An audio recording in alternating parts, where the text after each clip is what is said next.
Hello students. आज हम पढ़ेंगे कैपिलैरिटी। कैपिलैरिटी क्या होता है? यहाँ पर सबसे पहले आप इसकी डेफिनेशन देखते हैं। Phenomenon of rise and fall of fluid in a capillary due to adhesion and cohesion force of fluid। Fluid की अडहेशन एंड कोहेशन फोर्सेस के कारण जो एक कैपिलरी ट्यूब के अंदर, कैपिलरी क्या होती है? एक ट्यूब होती है, ठीक है। Phenomena of rise and fall of fluid in a capillary. Capillary क्या होता है? बहुत ही पतली ट्यूब होती है, एक बहुत ही बारीक, जिसका डायमीटर बहुत कम होता है। उसके अंदर जो फ्लूइड है वो या तो राइज करता है या फॉल करता है due to adhesion and cohesion forces जो उसकी होती हैं, उसके कारण या तो वो राइज करता है या फॉल करता है। उसमें मतलब कि क्या है, बेसिकली आप कैसे समझ सकते हैं इसको? मान लीजिए ये एक वाटर बॉल है जिसके अंदर वाटर है। इसके अंदर अपन ने क्या कर दिया, यहाँ पे एक कैपिलरी ट्यूब रख दी, ठीक है। कैपिलरी ट्यूब इसके अंदर डाल दी।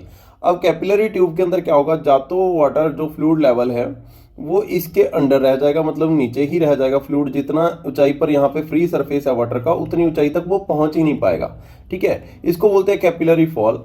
और या फिर क्या होगा, दूसरी कंडीशन में क्या होगा, वाटर या कोई ऐसा पार्टिकल जो फ्लूइड उसके अंदर है वो क्या करेगा, कैपिलरी के अंदर जो फ्री सरफेस है उससे भी ऊपर चला जाएगा कैपिलरी के अंदर, ठीक है। इस फेनोमेनन को बोलते हैं कैपिलरी राइज, ठीक है। कैपिलरी राइज एंड फॉल दो कंडीशंस होती हैं इस फेनोमेनन को। ये जो राइज एंड फॉल है उसको अपन क्या बोलते हैं, कैपिलैरिटी बोलते हैं। अब यहाँ पे दो वर्ड्स आगे, अडेशन एंड कोहेशन, इनके बारे में देख लेते हैं क्या होता है कोहेशन, अडेशन। अडेशन क्या होता है सबसे पहले ये देख लेते हैं। Attraction between different molecules,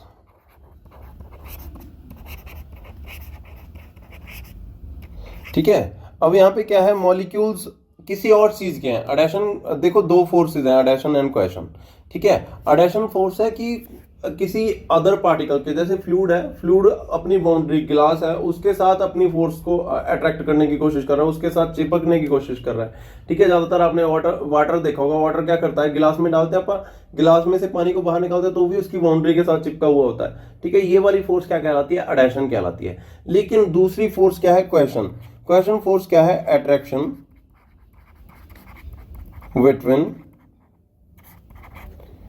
like molecules, अपने ही मॉलिक्यूल्स को की ओर अट्रैक्शन, ठीक है। अपने ही मॉलिक्यूल्स मतलब कि जैसे कि आप मरकरी देखोगे, मरकरी क्या है, एक वॉल की तरह, मतलब एक वो खुद के मॉलिक्यूल्स के प्रति अट्रैक्टिव रहती है, ठीक है। वो दूसरे दीवार, किसी की बाउंड्री, कोई आप गिलास के अंदर मरकरी को डालोगे निकालोगे तो एक भी अंश जो है वो गिलास के साथ चिपका हुआ नहीं रहेगा, क्योंकि उसके सारे पार्टिकल्स जो हैं वो खुद के साथ ज्यादा अट्रैक्टिव हैं, बल्कि दीवारों के साथ या किसी अदर मटेरियल की बाउंड्री के साथ अट्रैक्शन उनकी नहीं है, ठीक है। तो ये अपन दो तरीके की फोर्सेस पढ़ रहे हैं। अब अगर अपन वाटर की बात करें तो वाटर के अंदर क्या है, अडेशन ज्यादा है, और अगर अपन मरकरी की बात करें तो उसके अंदर कोहेशन ज्यादा है। तो इस फेनोमेनन के कारण, अडेशन और कोहेशन के कारण क्या होता है, कैपिलरी राइज कैसे होता है, वो अपन अभी देख लेते हैं। तो सबसे पहले मैं एक डायग्राम बना लेता हूं।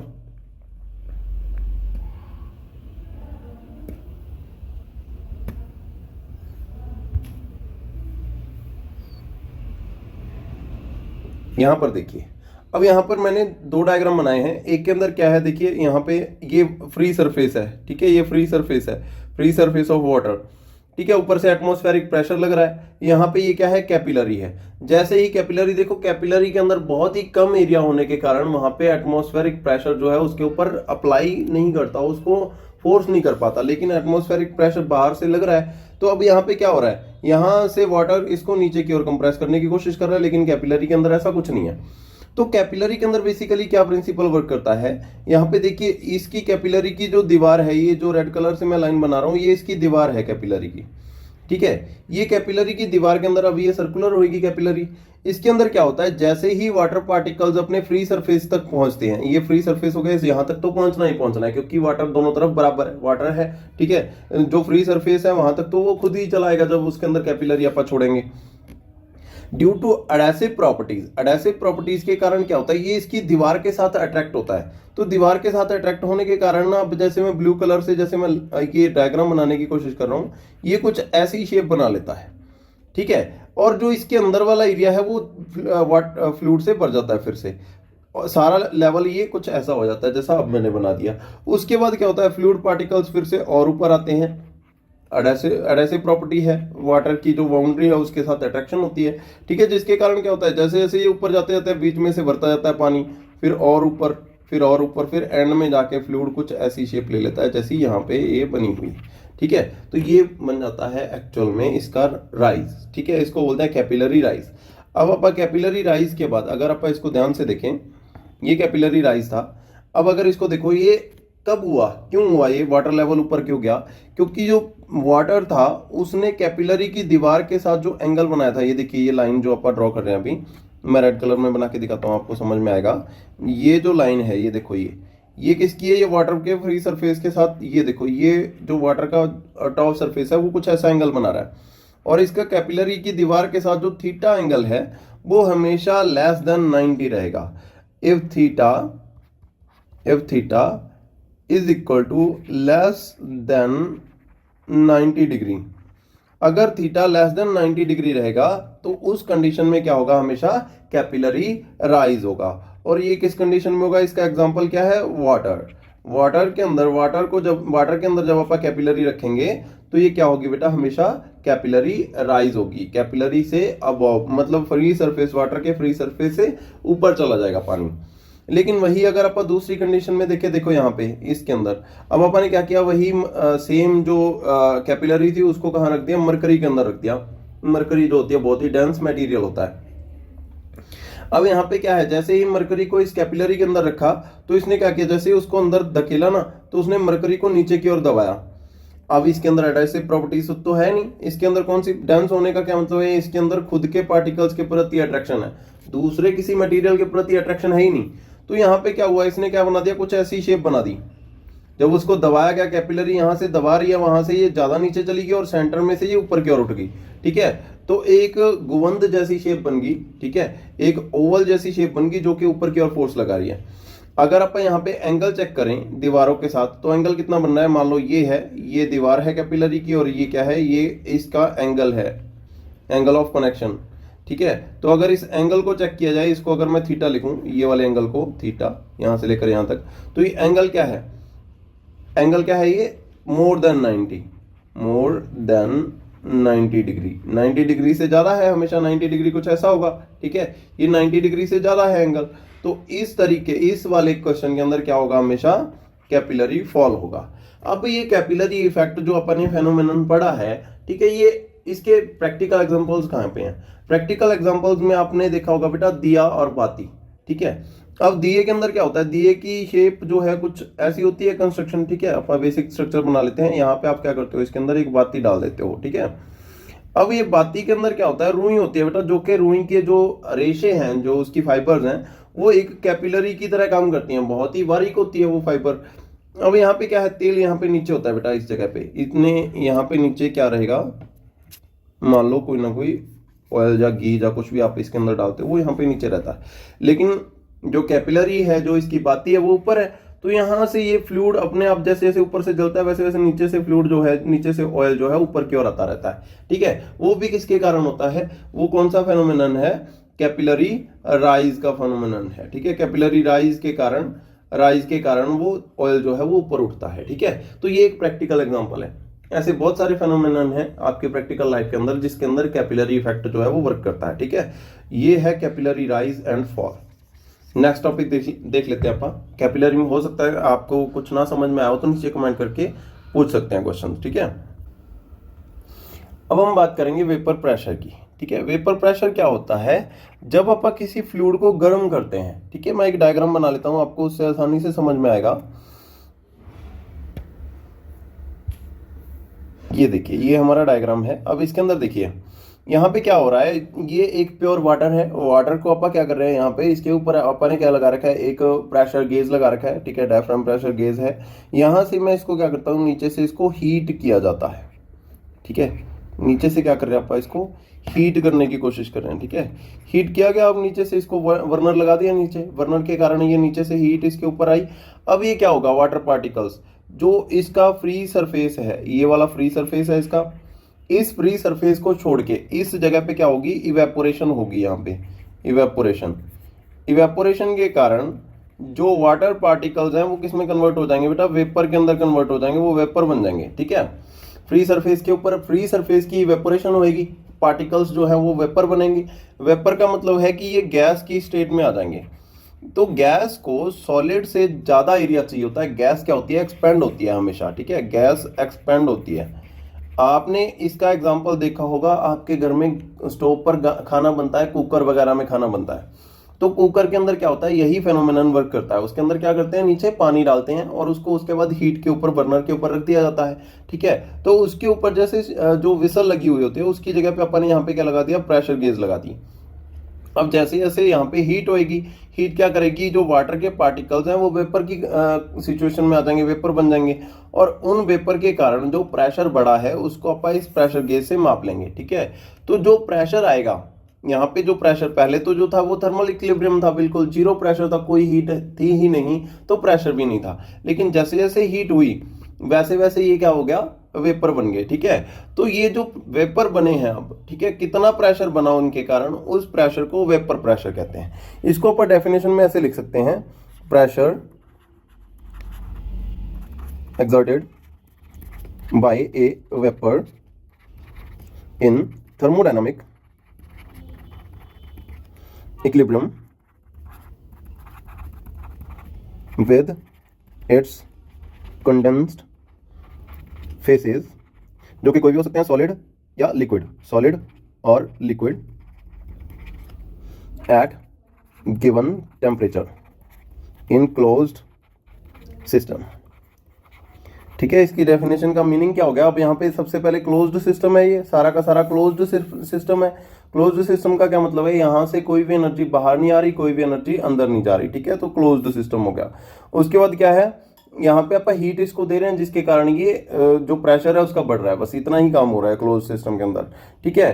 कंडेंस्ड फेसेस मतलब कि किसी भी फेस में से दूसरे फेस के अंदर कन्वर्ट करना अपन है उसको, चाहे सॉलिड से वेपर बन जाए, वेपर स्टेट में लेके आना है, चाहे लिक्विड से वेपर बन जाए। कुछ ऐसी मटेरियल्स होते हैं जो कि डायरेक्टली सॉलिड से वेपर बन जाते हैं, कुछ लिक्विड से वेपर बनते हैं। दोनों ही कंडीशंस के अंदर जो कंडेंसेशन होगी उसके बाद वेपर बनेंगे, प्रेशर बढ़ेगा, ठीक है। उसके बाद उससे पहले कैसी स्टेट थी बेटा, थर्मोडायनामिकली इक्विलिब्रियम स्टेट थी, ना तो कोई हीट थी उसके अंदर, ना ही हीट बाहर जा रही थी, ना ही कोई वेपर बनने की कोशिश कर रहा था, ना ही हीट अंदर आ रही थी, थर्मोडायनामिक इक्विलिब्रियम स्टेट थी।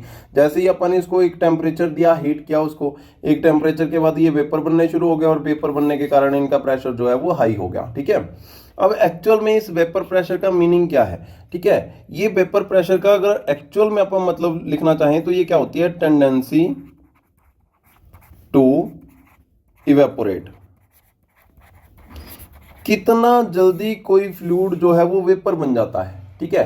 वेपर प्रेशर जो है वो कम रहेगा, जितना जल्दी वो वेपर बनेगा उतना ही वेपर प्रेशर जो है वो कम रहेगा, मतलब टेंडेंसी टू इवेपोरेट, कितना जल्दी वो वेपर बन जाता है, ठीक है। जितना जल्दी वो वेपर बन जाएगा उतना ही अपन अलग अलग प्रकार की ये प्रॉपर्टी होगी इस हिसाब से, ठीक है। इस प्रॉपर्टी को अपन कई जगह पे यूज करते हैं, जैसे अपने को इवेपोरेशन की जरूरत होती है, किसी चीज में अपने को इवेपोरेशन की ज्यादा जरूरत होती है, वेपर जल्दी बने, किसी चीज में अपने को इवेपोरेशन की कम जरूरत होती है, मतलब कि उनका कम प्रेशर ज्यादा रहे, ज्यादा प्रेशर रहे वेपर का, या प्रेशर कम रहे, वो भी अपने को नीड होती है अलग अलग, उसके हिसाब से अपन वेपर प्रेशर को यूज करते हैं। तो ये हो गया अपना वेपर प्रेशर, कितना प्रेशर वो डाल रहा है जब अपन ने उसको हीट किया।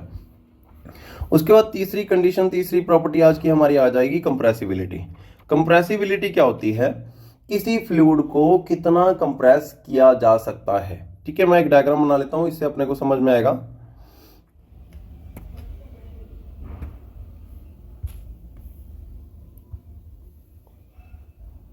ये देखिए मैंने एक डायग्राम बनाया है, इसके अंदर क्या है, देखिए यहाँ पे अपने पास तीन डायग्राम है, तीन पोजीशंस हैं। एक पिस्टन है जो कि एक सिलेंडर के अंदर है, सिलेंडर के अंदर क्या है, नीचे फ्लूइड भरा हुआ था।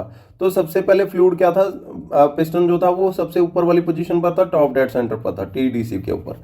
जैसे ही पिस्टन को कंप्रेस किया गया तो ये क्या बन गया, धीरे धीरे बॉटम डेड सेंटर की ओर जाने लगा, ठीक है, बीडीसी। अब टीडीसी से बीडीसी तक जाते हुए जो फ्लूइड था उसको इसने क्या कर दिया, देखो ये पहले यहाँ पर था, ठीक है, एरिया क्रॉस सेक्शन एरिया तो सेम है क्योंकि ये जो जार है इसका क्रॉस सेक्शन एरिया ये है, ठीक है, क्रॉस सेक्शन एरिया सेम है, लेकिन जो लेंथ है इसकी वो कम होती जा रही है। इट मींस वॉल्यूम जो है वो कम होती जा रही है धीरे धीरे, रिड्यूसिंग वॉल्यूम को धीरे धीरे कम कर रहे हैं, ठीक है। जैसे जैसे वॉल्यूम कम होती जा रही है, देखो वॉल्यूम, ये पिस्टन नीचे आता जा रहा है, वैसे वैसे लेंथ कम होती जा रही है, क्रॉस सेक्शन एरिया सेम है, इट मींस वॉल्यूम कम हो रही है। यहाँ पे आने के बाद वॉल्यूम इसकी बिल्कुल लो हो गई। अब वॉल्यूम लो हुई है तो यहाँ पे क्या हुआ होगा, इसके पार्टिकल्स थे, ये जो व्हाइट कलर के दिखाए गए हैं ये पार्टिकल्स दिखाए गए हैं, इसके मॉलिक्यूल्स दिखाए गए हैं। ये मॉलिक्यूल्स क्या हो गया, धीरे धीरे कंप्रेस हो गए, ठीक है। वही मॉलिक्यूल्स, सेम मॉलिक्यूल्स हैं, वो कितने एरिया में आ गए, बहुत ही कम एरिया के अंदर आ गए। तो इस सिचुएशन को क्या बोलेंगे अपन, कंप्रेसिबिलिटी बोलेंगे। Ability to compress, ability of fluid to compress, ठीक है।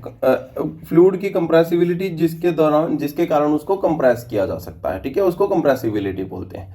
अब ये जो कंप्रेसिबिलिटी होती है, बल्क मॉडुलस का इसके साथ बहुत रिलेशनशिप होता है। वो रिलेशनशिप क्या होता है, 1/k is equal to compressibility. Compressibility bulk modulus का अपोजिट होता है, ठीक है, इरिवर्सिबल होता है, reversible of 1/k is equal to compressibility, ठीक है।